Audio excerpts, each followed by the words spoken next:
My name is Rob Burghardt. I'm the Assistant Special Agent in charge with the TBI's Internet Crimes Against Children Task Force within TBI. We fall under the Cybercrime and Digital Evidence Unit. Our squad comprises of 4 agents throughout the whole state, and then myself as the supervisor. What we investigate is any internet crime against a child. So if the child is using a device that connects to the internet or anything like that, and they become a victim of any crime, then we'll investigate that. Some of those cases consist of child exploitation. That's the image of a child being abused sexually, being shared throughout the world and the state of Tennessee. The big one now is sextortion, which I'll hit on here later. What else? We have high harm groups, also known as 764, that we investigate. But we're very busy with 4 agents throughout the whole state. When I started in about 2017, we were getting about 30 cases a month, so about 1 case a day.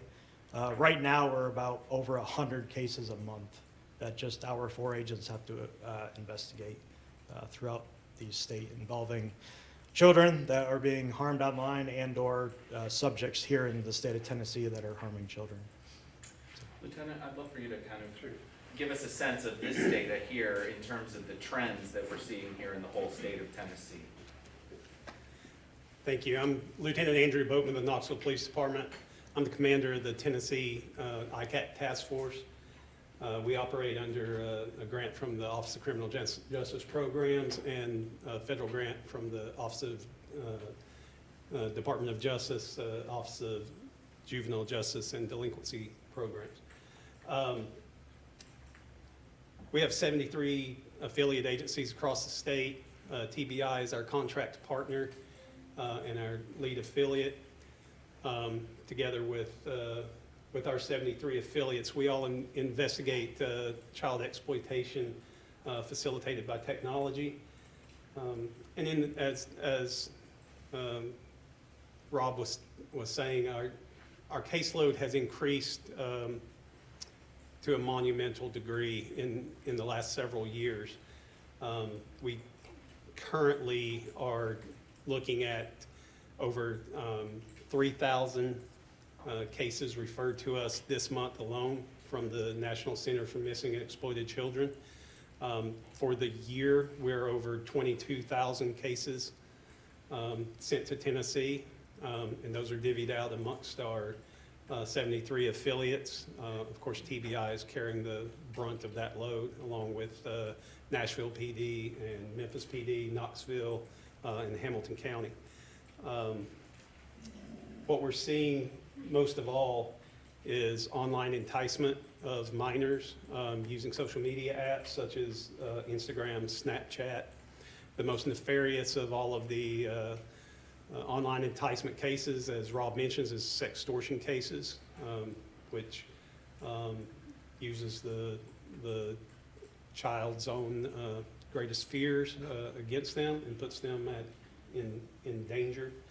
To probably the greatest extent that we have seen in our field in a long time.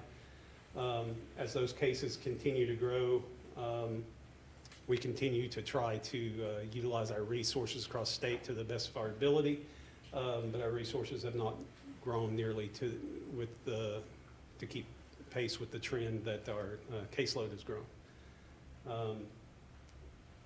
As I said, we're looking at over 22,000 cyber tips for the state so far this year. That's an increase since 2020 of over 140% caseload increase in just that short period of time. So far this year, our investigators across the state have made over 200 arrests for perpetrators of child exploitation, and have rescued 22 live victims from ongoing abuse. So our folks are doing good work. They're saving children, and they need the support from both the state and federal governments. That's all I have for now. Thank you. Rob, if you would, I'd love for you to kind of talk a little bit about what we've seen here at the Bureau in terms of cyber tips. Yeah. When we say cyber tips, I think it's important to, it's not just a tip, it's an actual case that has to get worked. It's a case that involves a child and or subject here in the state of Tennessee that is being exploited online. Just for the state, what was this? Was that for this year, 2025? Yeah, as of last week. Yep. So this is through pretty much as of Friday. The state's already received over 21,000 cases involving child exploitation here in the state of Tennessee, and TBI's received 987 as of Friday. These are the top companies that we at TBI have seen, Kik and Snapchat. Kik is another chat application that users use to either talk to children online or to talk to each other to trade child exploitation material.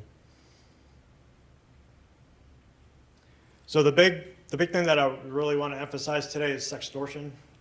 To understand what sextortion is, it usually involves a child between the ages of 12 to 17 is what we're seeing, mostly in males. And I think that's because males are quicker to send that nude photograph to a complete stranger. We definitely see our share in female victims in this too.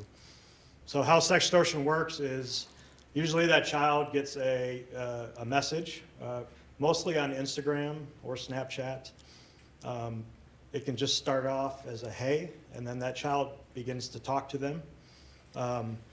Conversations, once that grooming process forms, the conversations turn sexual, and then the person on the other end usually says, hey, I'll send you a nude photograph if you send me one. Once that child sends a nude photograph, they always ask for the face of the child in the photograph.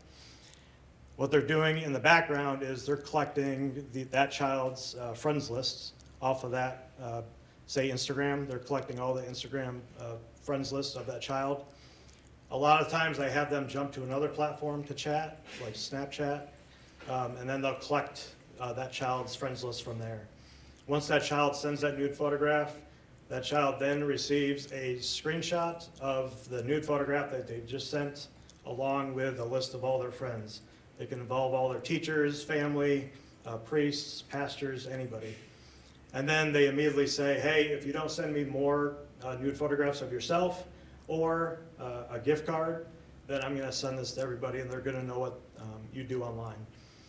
Put yourself back as a 12, 13-year-old. That's scary, right? A lot of these kids, they're not going to run to their parents, which they should. They keep it to themselves. They go, they steal money, or they'll wipe out their whole savings accounts. They'll buy those gift cards and then send them to the bad guy on the other end. What we're seeing a lot is, I know in the state of Tennessee and around the U.S. and the world, is these subjects on the other end literally tell these kids, hey, you have nothing else to live for, so you might as well kill yourself, because we know and your family's going to know exactly what you do on the internet. And unfortunately, some of these kids do choose that route. So we here, I know with the ICAC, in the ICAC world, we take sextortion very seriously because there is a child on the other end who could potentially end up committing suicide because of this. The biggest thing is if it happens, that child needs to know that you're not going to get in trouble by law enforcement. You have to tell somebody. You have to tell a trusted adult, whether that's a teacher, an SRO, contact local police department, your parents, anybody who that child feels safe to go to. That child can't go through this whole thing alone. That's the most dangerous part of this. A lot of these are financial sextortion is usually groups out in Western Africa are usually the subjects. However, here in Tennessee, we have plenty of subjects that have been the bad guy on the other end, sextorting children. And the best place to take screenshots, report, block that user. If you're a parent, don't get on and become mama bear and start yelling and arguing, because that's not going to help. Just block that center, stop all communications, take screenshots for evidence, and then report that to law enforcement. And then the biggest thing is report it. You can call TBI, or you can report it to CyberTip, the cybertipline.org, which is NCMEC's main website for cyber tips. We wanted to give parents 10 apps to watch, right? Kids have a lot of devices, kids have a lot of mobile apps, and so we wanted to provide some good information about the apps that we want parents to know might be out there. Yep. Again, this is just 10 apps that we kind of chose. There's pretty much all the apps. If you can communicate on an application, then it can potentially be dangerous for a child. And these bad guys know where these children live online, and so they do the same. So one of the first ones is Be Real, and all these we've had cases on. And usually there are platforms where you can groom a child, sextort a child, or exploit a child, sending and sharing the nude photographs of that child. So Be Real is one of them. Discord, I'm sure you've heard a lot about Discord in the news lately. This is a big one for, especially with the 764 groups, the high harm child exploitation groups throughout the world. And then Kick, that's another chat app. The biggest thing with these 10 apps is just for that parent to maybe recognize what the app looks like on the kid's phone. The biggest thing with these is if you're unsure what these apps do for your child, download them yourself and figure it out and look at it. Can you video chat? Can you chat via text? Can you share photos? Is there a location automatically set on all these apps? That's things that parents should look for. Roblox is a huge one. This is where kids go to play games. Just remember that these kids might maybe have like an innocent game, but you can search throughout Roblox and find any inappropriate type of community that any user can just create. And then a child can just search that keyword and then instantly be on that. And then Snapchat, this is probably one of the most cyber tips that we get, just because kids are using Snapchat. And these bad guys know that kids are using Snapchat, so they're on it too. And then TikTok and Instagram. Like I said, this is a lot where sextortion kind of begins. We get a lot of cases where sextortion stems from Instagram. And then Yubo. I don't know if many people hear this, but this is kind of like Tinder for kids. Kids can go there. A lot of our tips that we've gotten, this is where people are sending and receiving payments for child exploitation material. They're using Yubo. And then Twitch, it's an online gaming server. It's very popular with kids for computer games. But also there's a chat feature, so we get a lot of grooming and online enticement through Twitch. And then Telegram, it's the end-to-end encryption, where nothing good happens on Telegram, let's just say that. This is where kids and bad guys can communicate with each other, and it's all end-to-end encryption. They send and share CSAM material to one another using Telegram. And if you would please say what CSAM stands for. CSAM is the new, so we're not calling it child pornography anymore. CSAM is child sexual abuse material. We're going to call it what it is. And then this is a really good site for parents. It's protectyoungeyes.com/apps, but it shows pretty much all the major popular applications out there that kids are using. And there's at least 100 probably. And what you can do is go in, you click on each app, and it'll tell you and give you an explanation of what that app does, the dangers, is it safe for kids, is it not safe for kids, anything about that app regarding child safety. So that's a really good, useful site. Well, talk about Canine Marvel in a moment, but first, Rob, before we step away from this conversation around apps, tell me a little bit about why parents should be invested on what's on their kids' devices. You're a dad yourself. Yep. Yep. So I have 2 kids myself, and obviously being a parent in the real world is hard enough. And now we got to figure out how to be a parent in the online world. It's important to know what that app does, because like I said earlier, is a lot of us, maybe our kids will take their device, they'll download an app that their friends talk about at school, and then we have no idea what it does.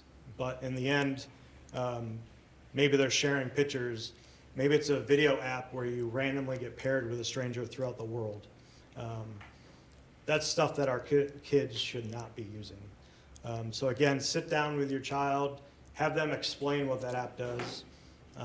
And if you don't like it, if you don't approve, then tell them not to use it. Is that kind of explaining? I think so. Yeah. Thank you. Probably open it up for questions in a bit, and I'm sure you folks will have some, but I'd like to introduce Special Agent Claire Haldewang and the newest member of our team, Canine Marvel. So if you would, Claire, just tell us a little bit about Marvel. How did we get Marvel, and what's he do, and how's he help? Hi, my name is Claire Haldewang. I'm a special agent, obviously here at Tennessee Bureau of Investigation. I'm in our Internet Crimes Against Children unit, and I am also Canine Marvel's handler. Marvel is an electronic storage detection canine and also a therapy dog. So we are fortunate enough to be provided Marvel through the United States Secret Service Nashville field office. We have a really great partnership with our federal partners. And the United States Secret Service had me go down to Alabama to one of their facilities to participate in the training with Marvel. And that training was put on by Todd Jordan with Todd Jordan Detection Canine. Marvel is, as an electronic storage detection canine, his job is to find any electronic devices that a suspect may have hidden. Not even just suspects, it could be victims if their phone gets thrown off in a field, whatever it may be. Marvel is able to work to find those devices. And what he is looking for, there's a chemical in all of these devices called triphenylphosphine oxide, and that is what he sniffs out. So he is able to find electronic devices in water, in fields, in houses. A lot of suspects sometimes like to disguise USBs or memory cards, whatever it may be, in kids' toys or in candy bars or in ceilings or in the water, floorboards, and he's able to work to sniff that out. And the reason Marvel is not currently alerting me on any of the electronic devices is because he works for food. He's food motivated. So when he sees the food bag come out and I tell him we're going to go to work, that's when he knows to start working and sniffing for the electronic devices. And then he is also a therapy dog. So if we have victims that need extra support in their interviews, he's able to go and sit with them and lay down with them, provide them comfort. And not only for the victims, but here at TBI or other agencies as well for investigators, since not every day is easy for us, and we do see a lot of gruesome things. So he's also here to provide therapy for us as well. You've had Marvel for just a few weeks. What's his personality? Couple months Couple now. months now, yeah. Thank you. So what's his personality like? What makes him a good agent here at the Bureau? He's very determined. He loves his job. When he knows it's time to go to work, he's ready to go to work. Sometimes I don't even have to start directing him. He will just start working and sniffing out, especially in open fields. He loves to do open fields, and he'll just start guiding me and pulling me in the direction that he's smelling the device. So I would say he's very determined. When he's not working, he's just a normal dog. He loves to play with his friends. He loves to chase the ball. He has a really fun personality. He's pretty funny, and I would say a bubbly personality as well. Great. Thank you so much.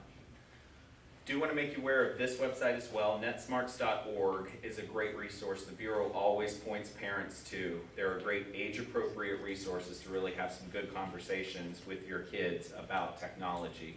I'd love for our 3 speakers, if you would, just kind of approach the lectern here, because what we'll do is we'll open it up for your questions. What do you guys have for our folks here? Rob, you had mentioned the increase in cases over the years. So as an agency, what have y'all done to try to meet the demand in a sense? So since 2007, we've always had 4 agents working ICAC. And here we are at 2025 with 4 agents and 1 supervisor. So what we can do best is pretty much triage. That's the biggest thing that we do, is we triage and look for the worst of the worst cases that need to be worked, kind of like in a priority order. Unfortunately, they all involve a child, so to us, they're all priorities, but with 4 agents that cover the whole state, and then receiving over 100 cases a month, I mean, if you do the math, it's hard. So we do the best we can. I know each of our agents have a huge caseload, and then on top of that, we're constantly going to schools, community groups to promote education on ICAC. Does that answer? Y'all mentioned earlier about like referring to the perpetrators as bad guys, but I think a lot of people don't think about that. I guess could females also be the perpetrators as well? I guess in your investigations, what do you see? Like maybe is there like ratio male, female, or is this something that people don't often think about these days? Like, bad guy. I think I don't have numbers, but I would say it's majority of male crime, if you would agree. We do have plenty of female offenders too. I think what we've noticed is female offenders usually don't tend to kind of document their crime as kind of like males do. Males document their crime, and to them it's kind of like a treasure, is how the best way I can explain it. Do you guys ever, I guess, do you catch people? Have you caught anybody? Have you took anybody in custody? And have y'all been, second question, have y'all done any legislation like they have in other states to make the crime even more, I guess? I interviewed a guy from Georgia one time, and he met with 3 people, and their son had killed himself, and so they were trying to get new legislation to, if they find the person, that they could, full extent of the law. Yeah, I think, I know last month, our unit, especially our agent out east, had 5 arrests involving child exploitation.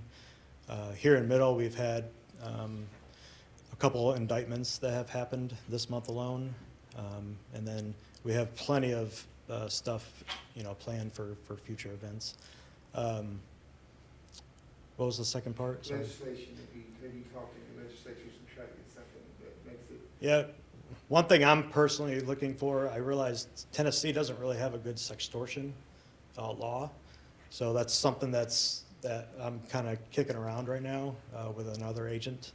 And then my goal is to hopefully get something for Tennessee involving sextortion, just because of the amount of increase that we've seen here at the state. Yeah, I have a couple of things on that. Statewide, our agents have, our investigators with the ICAC task force have made over 200 arrests this year. 62 of those arrests were hands-on offenders. They were actually making contact offenses against children in their sphere. And the remainder of those were exploiting children online or trading in CSAM material.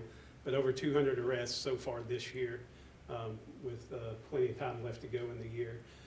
And when it comes to legislation, we're constantly in contact with state legislatures, with Director Roush, Chiefs of Police across the state, Tennessee Association of Chiefs of Police and Sheriff's Association, to try to impact legislation going forward. Just recently, Representative Littleton was able to pass a law in Tennessee just a couple of years ago that Director Roush and the Chiefs of Police helped to craft to make computer-generated, AI-generated CSAM prosecutable under state law. That continues to develop. Another AI law was passed again in this last legislative session. And that's something that we're continually looking at to add teeth to that. Speaking on sextortion in particular, we're still a little bit behind the curve there, not only at the legislative level, but across the spectrum in law enforcement. Even as far up as the National Center of Missing and Exploited Children, we're still looking at as ICAC commanders across the country, how we can better categorize and capture those cases as financial sextortion or sextortion for images, because as they are now, they're categorized in a more broad category of online enticement, which means it's a little bit hard to capture some of that data. So that's something that as working groups on the national level, we're combating every day and trying to find ways forward so that we're more able to address that specifically. I forgot to add something about Marvel. The other thing about Marvel is we not only, so we serve the whole state of Tennessee, so we don't only serve TBI, we also serve our state, local, and federal partners if they ever need our assistance, whether it's for him looking for devices or for him to be a therapy dog for victims or witnesses. Who is he, I guess, who is he connected with though? Who does he work for? So he was provided to us by the Secret Service, but he is a TBI, electronic storage detection canine, and I'm his handler. So it's TBI, Yes. but y'all work with everyone. Yes, sir. He's an actual agent. He has his own creds. Yeah. He looks like it right now. Oh, yeah. He's got the best one. I have two quick questions, one about Marvel. So I know you mentioned you only had him for a few months now, so I imagine that he has not gone in any active cases or helped actually successfully find anything on an active case, or is that not the case? So we are ready to go. We've been ready, so at any time we get a call, we're able to go out and help. He was already trained before I got him. So our training was focused on us training together and building that bond. So, and like I said, he is rewarded by food. So we train every day. Right now, I'm currently training him about 3 to 5 times a day. So in order for him to get his full serving of food, I need to hide devices or a coworker hide devices, whoever it may be, for us to go search for them so that he can get his full serving of food. Does he go home with you? He does, yeah. He's with me 24/7. The second question I was going to ask, and this is generally for any of you, I know you guys talked about the 4 agents and how that's obviously been a difficult situation with the amount of caseload. Has there been any conversation amongst your team or the TBI to look at, now that you're seeing your caseload skyrocket so much, has there been talk about how do we increase our volume of agents or work on that? Yep. I think every year, we always put in requesting for more agents. So at that point, it's just a matter of the budget and what they decide to do. So, yep. Anything else from you folks?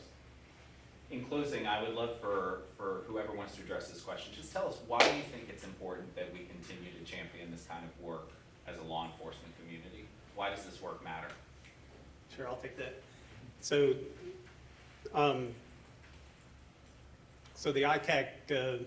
the ICAC program was created back in 1998 because the Department of Justice identified that there was a failure in law enforcement across the country in our technological capability, and frankly, the education level of our investigators and officers across the nation to be able to combat these exploitation cases using the internet, because you have several challenges. The first challenge is just the rapidly evolving nature of technology, and then jurisdictional challenges, whereas, most crimes are able to be solved within a single jurisdiction. This is a crime that's going to span globally.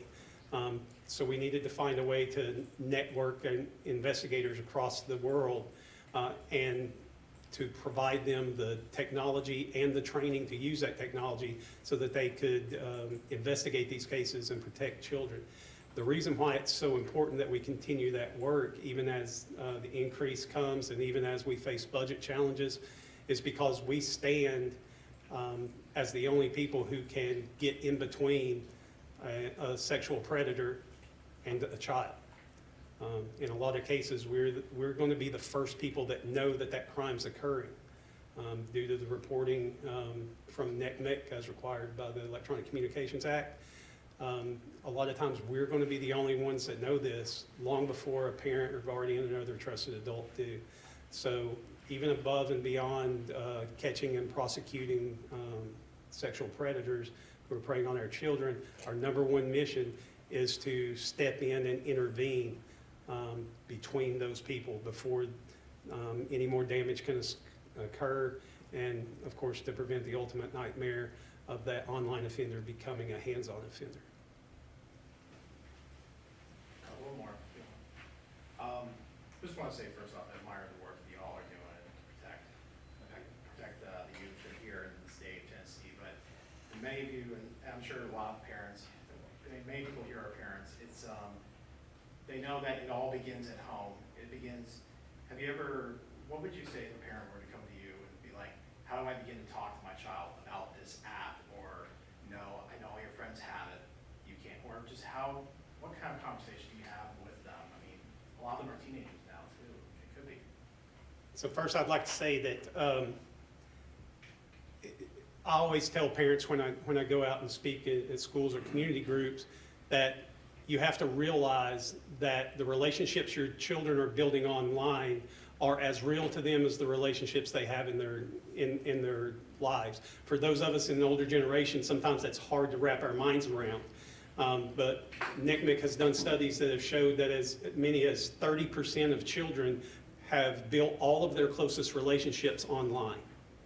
So if you think about that as a parent, you really need to be involved in teaching your children what an appropriate relationship looks like, whether it's online or offline.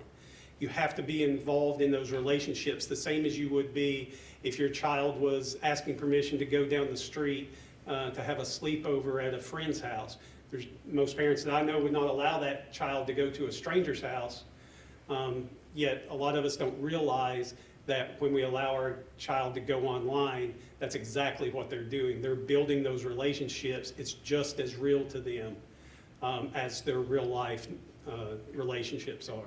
So as parents, Rob talked earlier about reporting to a trusted adult. As parents, it really behooves us to become the trusted adult. And that's not something that your child is going to bestow on you. You have to earn that.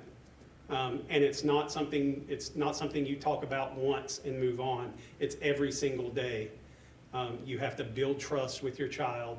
You have to be involved in their relationships, in their online world, just like in the real world, and educate yourself on what they're exposing themselves to when they go online. We do our best to provide those resources to parents so they'll have the tools to do that, but at the end of the day, you're going to have to take that responsibility to build those relationships with your children, just like you would in any situation that comes up in their day-to-day life in the real world. I just had to add, I think kids nowadays, they don't have the spidey senses, kind of like what we grew up with. I remember when I grew up, the stranger danger, the thing that I had to look for was that white van and the guy in the gray jacket or the tan jacket. But what kids now is their stranger meter is pretty much doesn't exist, because now they're all online, and yeah, they might start off as a stranger, but now they play the same game, they have the same interests. Now they're not a stranger anymore. Now they're becoming more of a friend. So if you ask any kid online, who are you playing with? Oh, just my friends. Well, do you know them? Like, have you ever met them in real life? No, they're just on the game. They play the same game with me, and they're part of our group online. So I think kids don't see that stranger danger like we did growing up before technology and games. Once they see somebody having the same interests on the same platform, all of a sudden now they're becoming that friend. And that's when the whole grooming communication is super easy for these predators, because they've already established that friend connection with the child. And then a couple rules that I have in my house, and then I tell all the parents, is only use electronic devices in a family room that's open. Never in a bathroom or a bedroom. Don't allow your child to have devices in there. I think 99% of the images and videos that we see come from a bathroom or a bedroom. I set guidelines, no electronic devices after a certain time. So after dinner, there's no electronic devices. My child shouldn't be on the internet at 2 in the morning, because nothing good happens on the internet at 2 o'clock in the morning. And I forget my third one, but those are my two major roles that I have in my house.